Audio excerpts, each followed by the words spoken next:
Oh, hi. Welcome back to the Just Think About It podcast. I'm your host, Patrick Howard, and today we're going to get in some, como se dice, deep doo-doo. Allow me to pull up my notes because I take this very seriously. If you're new here, how do I put this? Get familiar. This is the podcast where I ask some questions and we just think about it. Now, without further ado, our first topic. Why are dads like mob bosses? For a while now, I've been working with my dad on accounting services in the local St. Louis area for different companies. And what I'll do is assign transactions to different vendors. And this past month, I've upgraded. Since I've done a great job, I have been acquired 3 more companies. Now, with this upgrade, I quickly learned why I was not given these companies in the first place, because the accounts are very, very particular and difficult, because some people, don't know how to log their money things. While doing those accounts, I actually missed some transactions. Whoops. Uh-oh. Oh no. I missed some transactions and that was not good, and I had to quickly turn it around. But it took me some time to turn it around because I have a lot of things to do as I'm a student. So, long story short, it was not a good thing because the company runs on a strict, tight schedule. And anything deferring from that tight schedule is a no-no. So, talking to the big boss over the phone while at university was one thing. We all have to return home. And so, I get home and everything's good. Everything's great, actually. And one day, my dad takes me out to brunch. And for brunch, we go to this really nice restaurant. Dim lighting. I'm sitting there like...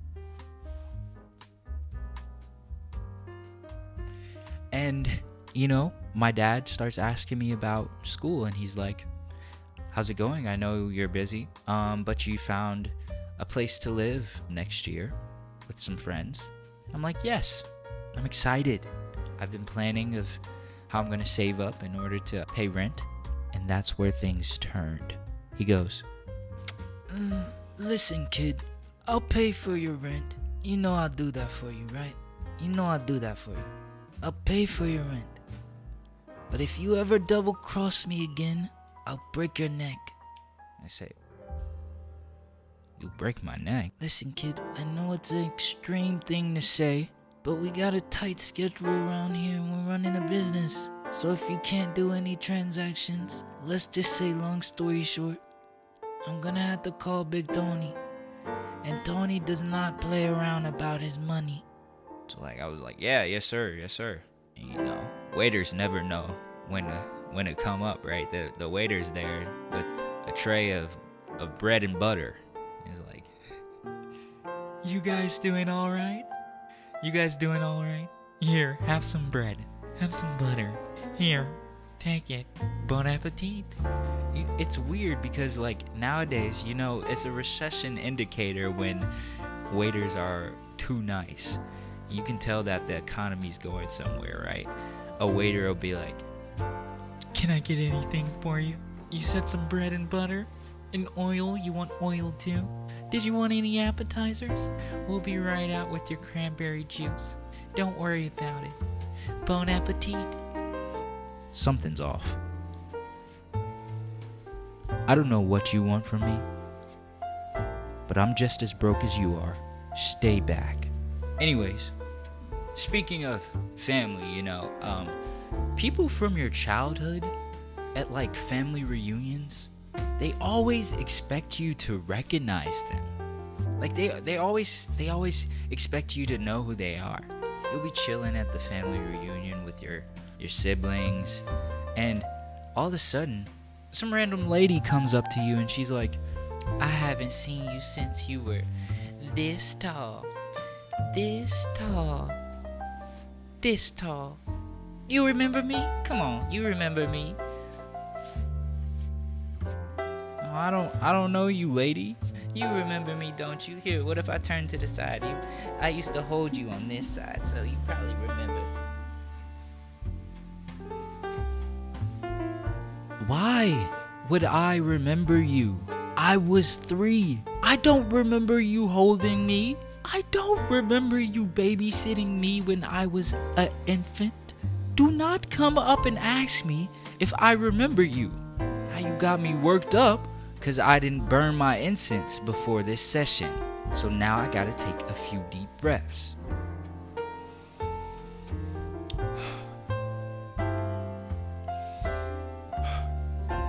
Ugh.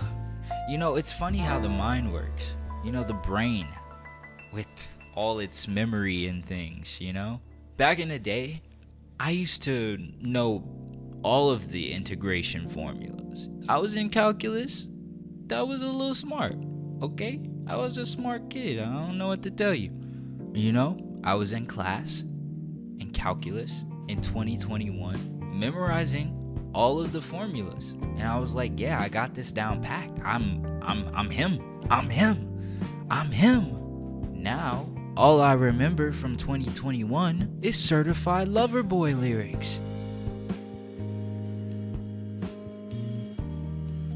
And it's funny, you'd think that the formulas were more important, but no, my brain felt that Drake's lyrics were more important. Drake, if you watching this, we need you to come back. Drake, please. Please come back, Drake. Anyways, it really amazes me how memory selects what's more important. Imagine a world where we didn't remember things. Like we had no memory. That would be cool, right? We wouldn't remember nothing. That would be interesting. It would be bad, I think. Because, like, if nobody had memory, that means short-term, too. Short-term memory would also be gone. So, if long-term memory and short-term memory would be gone, I mean, you'd be, like, sitting there having a conversation or something, and you'd ask, what time is it? And the person say, it's 9 p.m. And you'd say, why are you telling me the time? And the person say, I didn't tell you the time. And then you'd say, no, you didn't. And then the person would say, I didn't what? It would be endless. A cycle of nothingness. I mean, what would we do then? We wouldn't know how to talk to each other. I'm getting deep, and you not listening. I need you to listen. And we not asking the real questions. We need to ask them. Anyways, at the end of each episode, we like to give the viewers something to think about, you know, as you go on and you move forward with your life. And right now, all I have to say is connecting your mind, body, and spirit is crucial to success. This was the Just Think About It podcast. Thank you. Until next time. Peace.